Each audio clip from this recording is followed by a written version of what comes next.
Hallo, wie geht's? Guten Morgen, guten Abend. Don't know what time it is right now, whenever you're watching, but we're ready to go on to Kapitel 8, Chapter 8, new chapter. Yay! And it's just going to get worse. I'm sorry. But so far we have talked a lot about cases. In this semester we're going to talk a lot about cases more than verbs. And we covered the accusative and accusative prepositions. So I want you to think about them again. By now this should be really engraved in your brains, the accusative prepositions. What are they? Für, ohne, gegen, durch. Okay?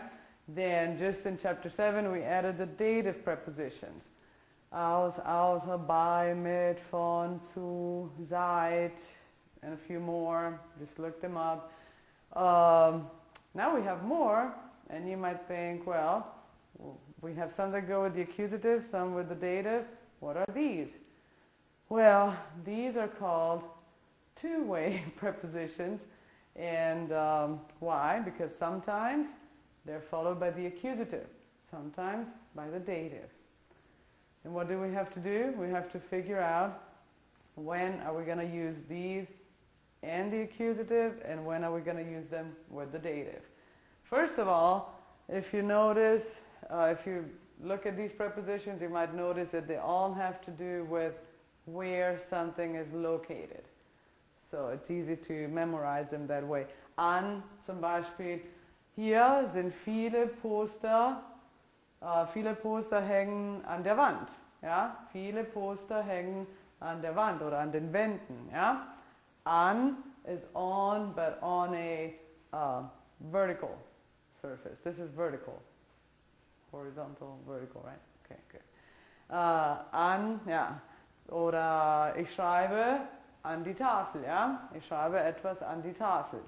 Okay, auf is also on, but something, the other one, horizontal. Okay, zum Beispiel mein Buch liegt auf meinem Schreibtisch, ja? Und die Tasche liegt auch auf dem Schreibtisch, darauf. You can use one of those da compounds that we just covered a lesson ago or two. Ja, meine Tasche liegt auf dem Schreibtisch und das Buch liegt auch darauf. The bag is on the desk and my book is also on it.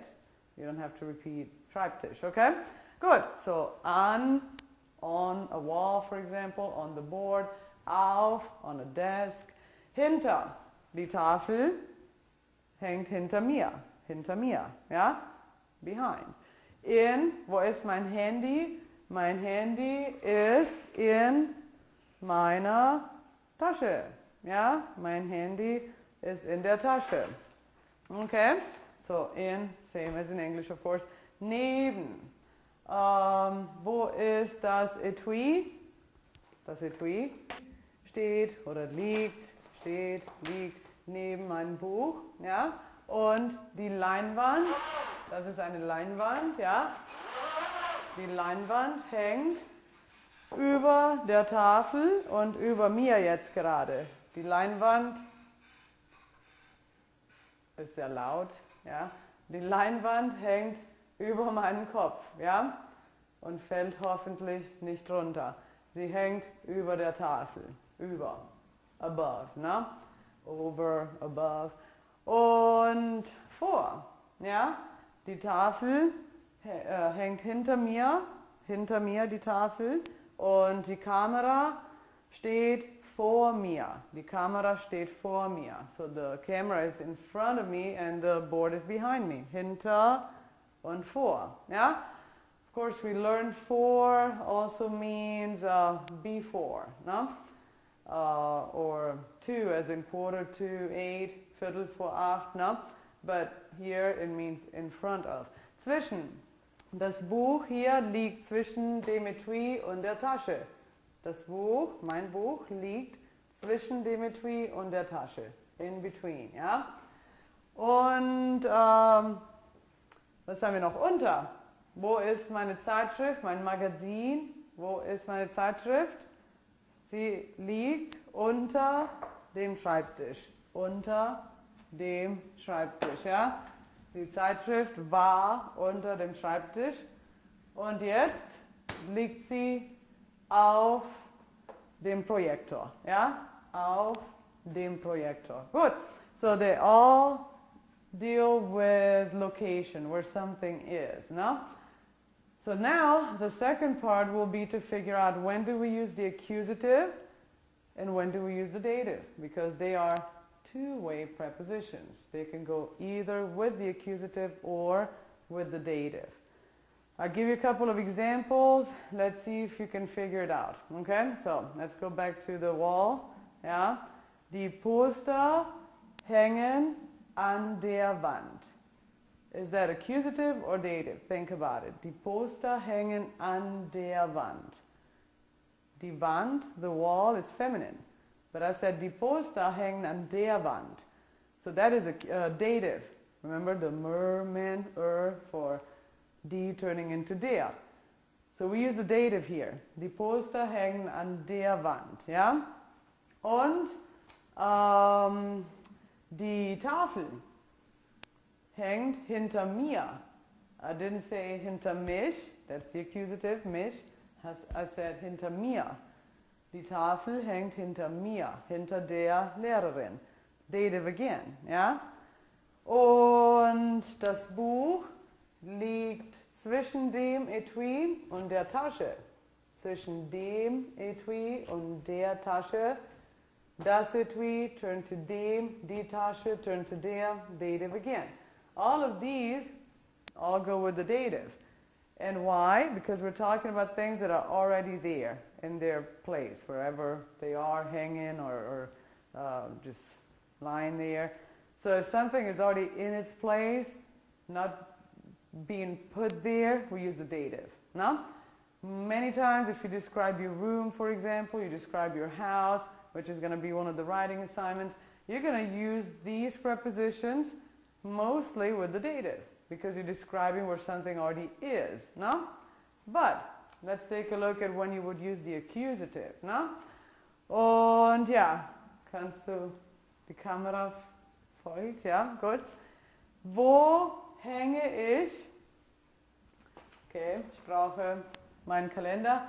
Wo hänge ich den Kalender? Ja, jetzt ist nicht mehr Mai, jetzt ist Juni, ja. Wo hänge ich den Kalender? Ich hänge ihn an die Wand. Ja? Ich hänge ihn an die Wand. Why did I use die Wand here? Accusative, not an der Wand, an die Wand. Because I was putting it there. So when you put something in a place, you would use the accusative with these prepositions. Only with these, not with all prepositions. Remember, we have some that always follow the are always followed by the accusative, some that are always followed by the dative. Doesn't matter, you know, if something is already there or not. Only with these prepositions, we're talking about, you know, two-way prepositions, accusative or dative. So now that the calendar is here, I would just say, der Kalender hängt an der Wand. Jetzt, ja? Aber ich hänge ihn an die Wand, ja? Okay, good. Let's write that on that board here. Der Kalender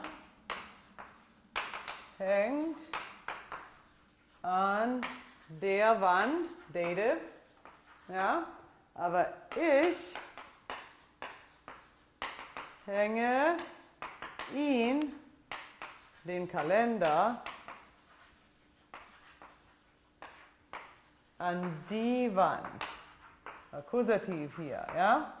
So the first thing is, well, we have the dative here, the accusative here, der versus die, but also notice how here the calendar is the subject.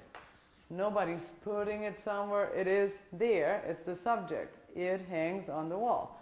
So der Kalender hängt an der Wand, no?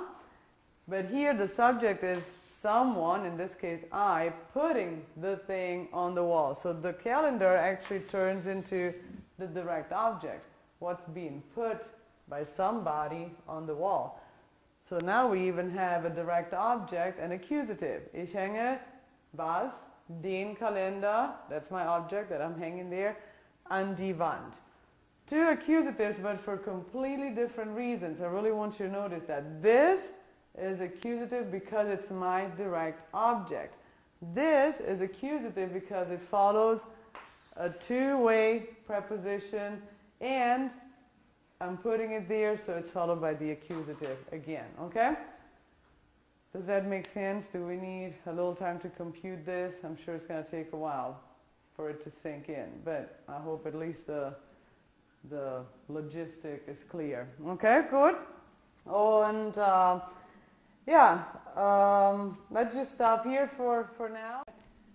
So we covered all the two-way prepositions, the meanings, and when to use the accusative and when to use the dative.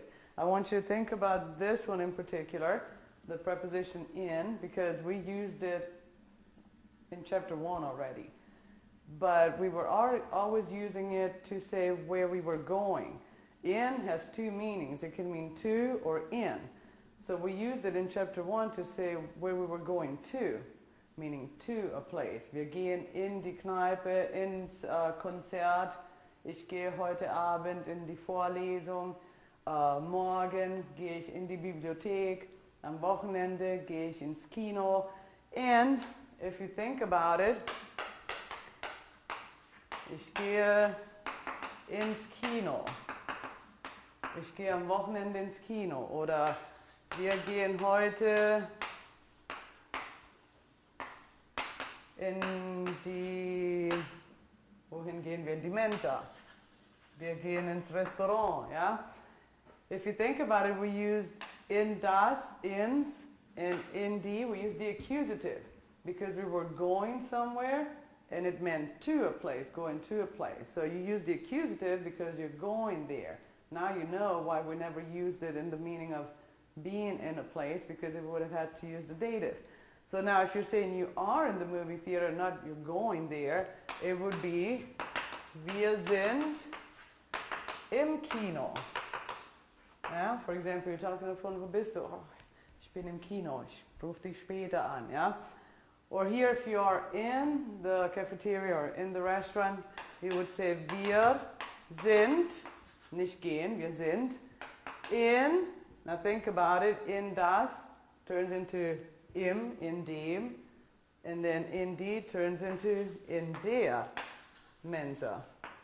Again, think about your Risi, Nisi, Merman, no? So here we're using the Merman endings, and here we would be using the Nisi endings, no? Ich gehe in den Park, ich bin im Park. Ich gehe ins Bett und ich schlafe im Bett, no? So, ich gehe ins Bett, ich gehe schlafen, ne? In das Bett, ins Bett. Aber ich bin im Bett, ich schlafe im Bett. Oder was noch? Wir gehen in die Kneipe, aber wir trinken in der Kneipe. Wir gehen in die Disco, wir tanzen in der Disco.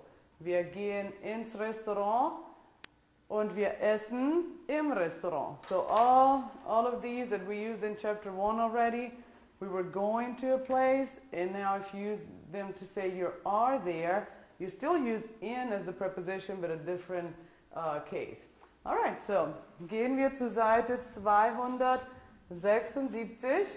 Die erste Übung, Übung 9. This is the easiest one. You just have to choose the right preposition and not the dative, accusative endings. But take a look at it, fill out the blanks, and then we'll come back and do it together. Okay? Good.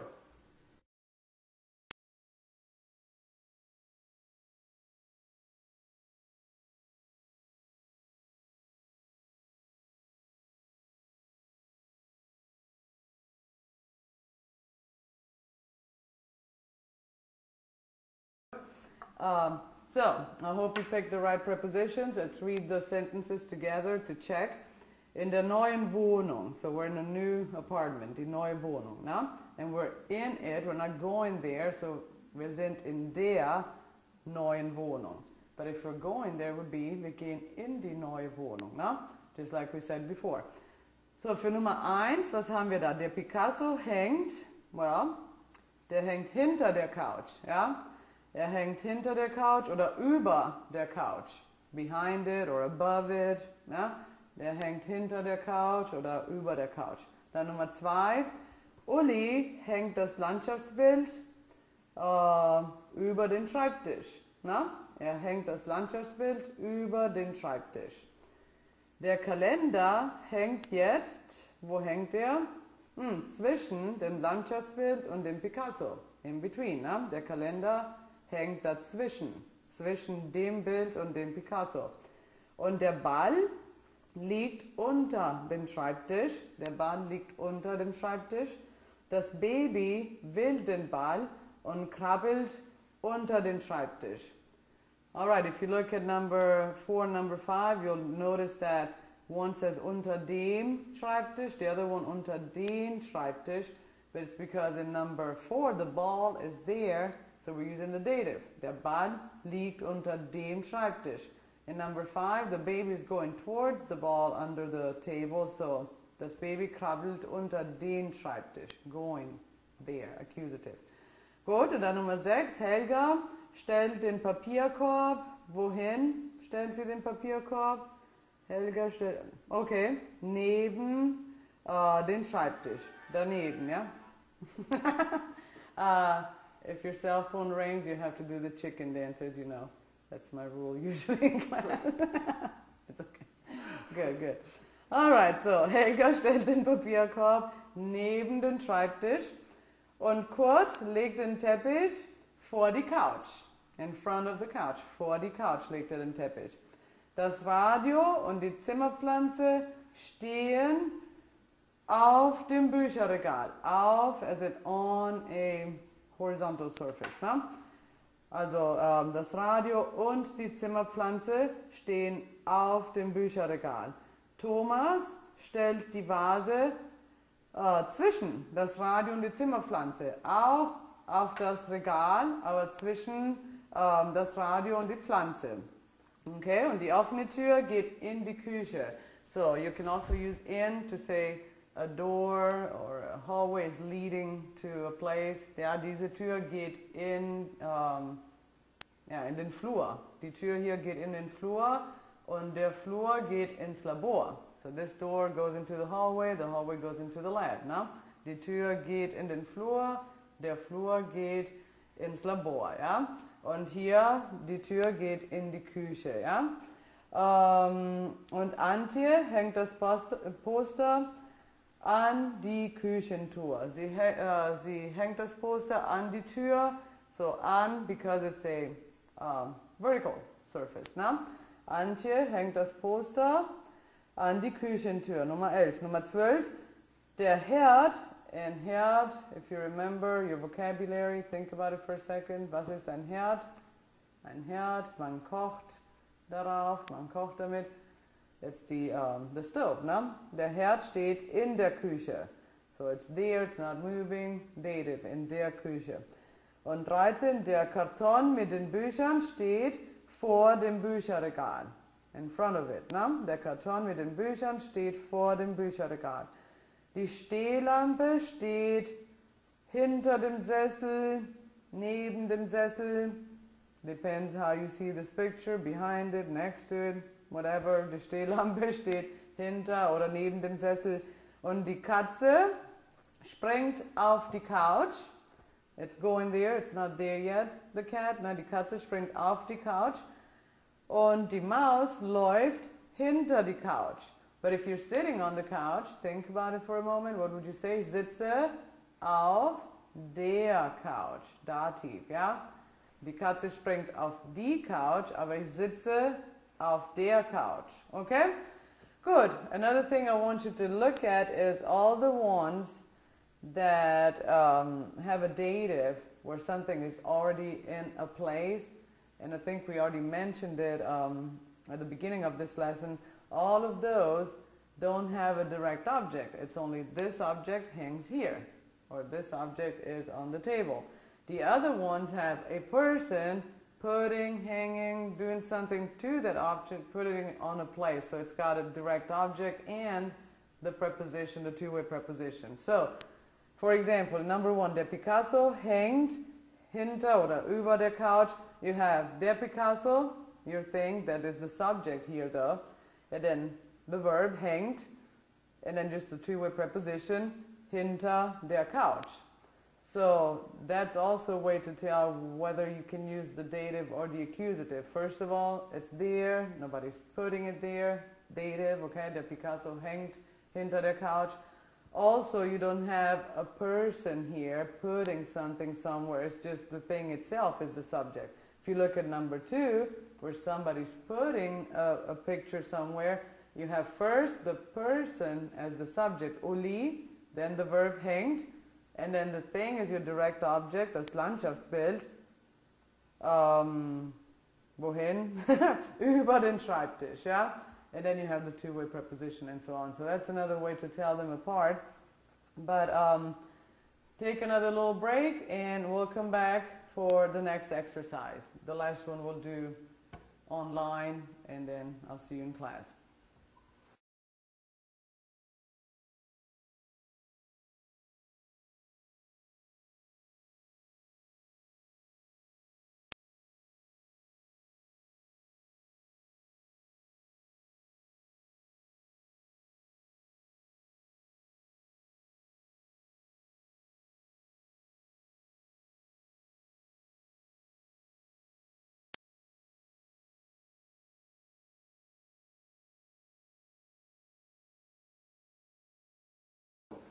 Okay, so we're going to exercise 10. I'll explain to you how this exercise works, then we'll take a little break, you do it on your own, and then we'll come back and go over it together. So, it's what we just said.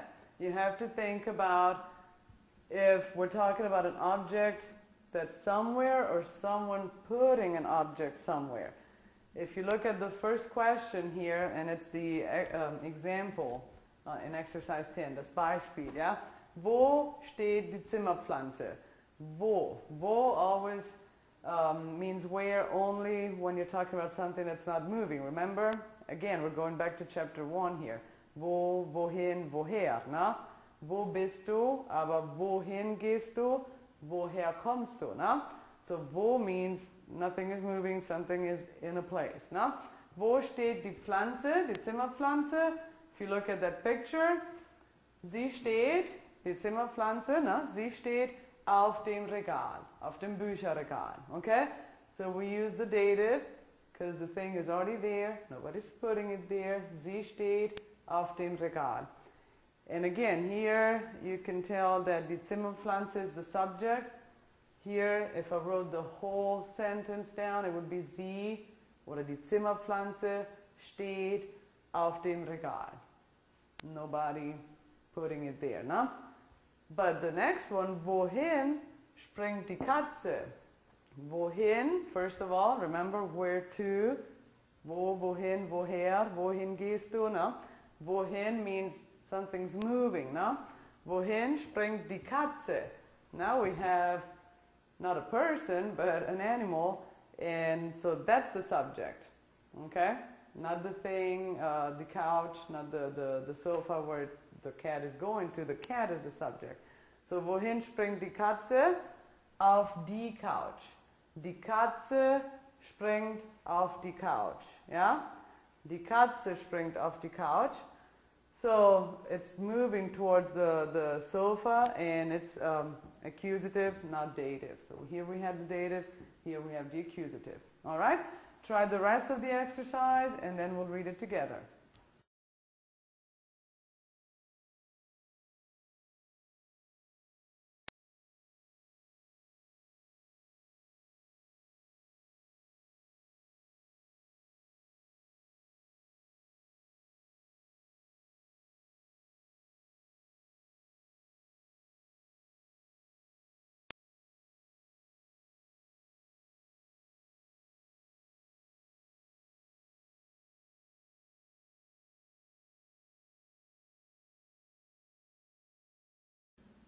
Gut, also Nummer 1 haben wir, wo oder wohin hängt Antje das Poster? She's putting it somewhere, so wohin? Na? Wohin hängt Antje das Poster? And the answer should be dative or accusative. She's putting it somewhere, accusative, ja? Sie hängt das Poster an die Küchentür, ja? Antje hängt das Poster an die Küchentür. Und dann Nummer 2, wo oder wohin steht der Herd? Well, the oven is not moving, it's in the kitchen, no, it's not moving, so wo? Wo steht der Herd? Er steht in der Küche. Dativ, diesmal, ne? Der Herd steht in der Küche. Nummer 3, wohin geht die offene Tür? Wohin geht die Tür? Sie geht in die Küche. Akkusativ, ja? Und wo steht der Karton mit den Büchern? Wo steht der Karton? Er steht vor dem Bücherregal. Dativ. Er, of course, ist für der Karton. Der Karton, er steht vor dem Bücherregal. Dann in 5 haben wir, wohin legt Kurt den Teppich? Because Kurt is putting it somewhere. So, wohin legt Kurt den Teppich? Kurt oder er legt den Teppich vor die Couch. Akkusativ, ja? Er legt den Teppich vor die Couch oder er legt ihn vor die Couch. So here you don't have to repeat Kurt, you don't have to repeat den Teppich. You can use pronouns, no? You can say er für Kurt legt ihn für den Teppich vor die Couch, ja? Und dann in 6, wohin läuft die Maus? Anytime you have gehen, laufen, those are verbs that indicate movement, so of course it's wohin. Na, wohin läuft die Maus? Die Maus läuft hinter die Couch, ja? Hinter die Couch. Und wo steht die Lampe? Lamp is not moving, it's already there, nobody's putting it anywhere. Wo steht die Lampe? Die Lampe steht hinter dem Sessel, Dativ. Hinter oder neben dem Sessel. Gut? Und wo hängt der Picasso? Der Picasso is not moving, it's already there on the wall. So wo hängt der Picasso? Er hängt über der Couch. Ja? Und, well, now we're talking about the guy who's putting a picture somewhere. He's doing that now. So wohin hängt Uli das Landschaftsbild? Wohin hängt Uli das Landschaftsbild? Er hängt das Landschaftsbild oder er hängt es, na? Über den Schreibtisch. Akkusativ. Über den Schreibtisch. Und in 11 haben wir, wo liegt der Ball? Wo liegt der Ball? Er liegt unter dem Schreibtisch. Aber wohin krabbelt das Baby? Because you could say, wohin läuft das Baby? Das Baby läuft oder krabbelt unter den Schreibtisch. Ja? Unter den Schreibtisch. Und 13, again, we have Helga putting something somewhere. So, wohin stellt Helga den Papierkorb? Wohin stellt sie den Papierkorb? Sie, Helga, stellt ihn, den Papierkorb, neben dem Schreibtisch. Next to it. Neben dem Schreibtisch oder zwischen dem Schreibtisch und der Couch. You could also say. Und wohin, again, because Thomas is putting it there, wohin stellt Thomas die Vase? Er, Thomas, stellt sie, die Vase, zwischen der Zimmerpflanze und dem Radio. Auf dem Regal. If you want to simplify it. Auf dem Regal. On the shelf. Good. So, I hope you understand the concept and be prepared when you come back to class. Tschüss.